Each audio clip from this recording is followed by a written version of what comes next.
विदर्भातील पांढरं सोनं म्हणून ज्याची ओळख आहे तो कापूस काल झालेल्या पावसामुळे भिजलेला आहे आणि आता परिणामी या पावसानं कापसाचं फार मोठं नुकसान केलं आहे। म्हणजे पांढऱ्या सोन्याचं फार मोठं नुकसान केलंय।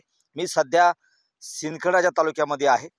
सिंदखेडराजा तालुक्यामध्ये काल आणि परवा 2 दिवस या ठिकाणी मोठ्या प्रमाणामध्ये मुसळधार पाऊस झाला आणि यामुळे या भागामध्ये जी काही कपाशी लागवड केली आहे हजारो हेक्टरवरील पांढरं सोनं जे आहे ते या ठिकाणी भिजलेलं आहे। परिणामी आता हे जे पांढरं सोनं आहे ते काळवडणार आहे।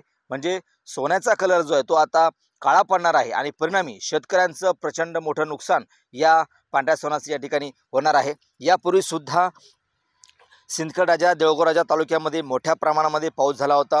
त्यावेळी सुद्धा शेतकऱ्यांच्या सोयाबीन पिकाचं मोठं नुकसान झालं होतं।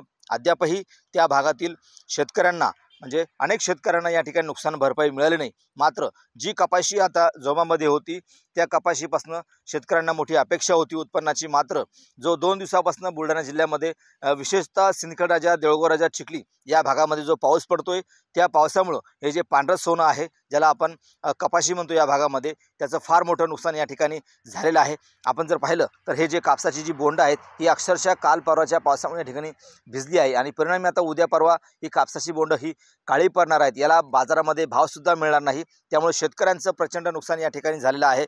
तात्काळ या कपाशी जी लागवड केली शेतकऱ्यांनी कापूस उत्पादक शेतकऱ्यांचे जे नुकसान झाले त्याचे पंचनामे करावे आणि शेतकऱ्यांना तात्काळ नुकसान भरपाई द्यावी अशी मागणी या सिंदखेडराजा देऊळगाव तालुक्यातील शेतकऱ्यांची आहे। कॅमेरामन निलेश देशमुखसह गणेश सोळंकी TV9 मराठी सिंदखेडराजा बुलढाणा।